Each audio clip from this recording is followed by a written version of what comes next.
When you hear the name Hadid, you might think Bella or Gigi or even Yolanda. But if you're in LA real estate, you definitely think Mohamed. In this Celeb special, we're breaking down the booms and busts of luxury developer Mohamed Hadid.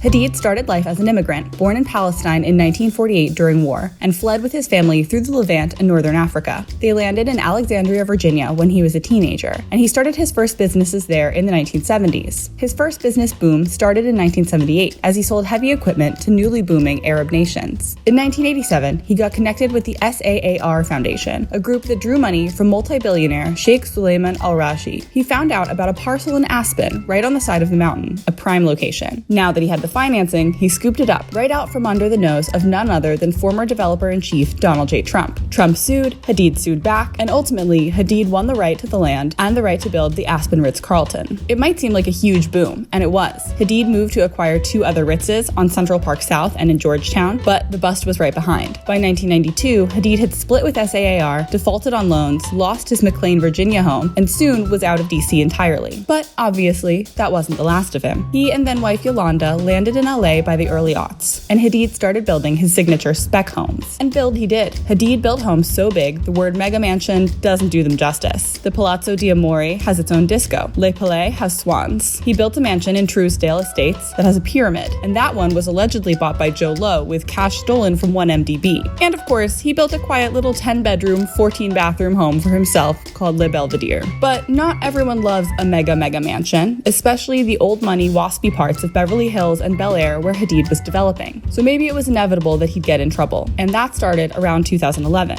At that time, he got into 2 deals that are still dogging him today. One was for a nearly 70-acre parcel near Franklin Canyon Park, a much-beloved LA green space with stunning views that probably seemed ripe for development. Hadid bought it and started planning a compound of estates and horse stables and helipads, but when he started grading the land for construction, neighbors and hikers noticed, and they were not happy. Bad press and lawsuits abounded, and the project stalled. Not too far from Franklin Canyon in Bel Air, Hadid made another purchase that quickly made neighbors unhappy. He bought a lot at 901 Strada Vecchia Road, which was approved for a 36-foot-high, 15,000-square-foot project, and Hadid quickly started putting up a spaceship. At least, that's what it looked like. The home, which was around 70 feet high and 30,000 square feet and planned to market for $100 million, had all the trappings and the supermod design of the most cutting-edge spec homes. Only this one wasn't on a big estate behind some stately hedges. It was on the side of a pretty steep hill, and the neighbors around, and especially at the bottom of the hill, were not happy. And they were rich, and some of them were lawyers. Since the start of that debacle, Hadid put the house up, was ordered by a judge to demolish it, pled no contest to criminal charges over its construction, claimed he was too broke to demolish it, and now, as of December, is finally selling it for a pittance of $5 million to a company called Sahara Construction. Meanwhile, back in Franklin Canyon, nothing's gone up except a mountain of lawsuits. A 2016 appeals court decision stated that Hadid had the right to build on the property, but his default on a $25 million loan in 2019 allowed celebrity attorney Ronald Richards to step in, forming a conservation-minded LLC that intends to keep the development from ever getting off the ground. Both sides have cried foul play,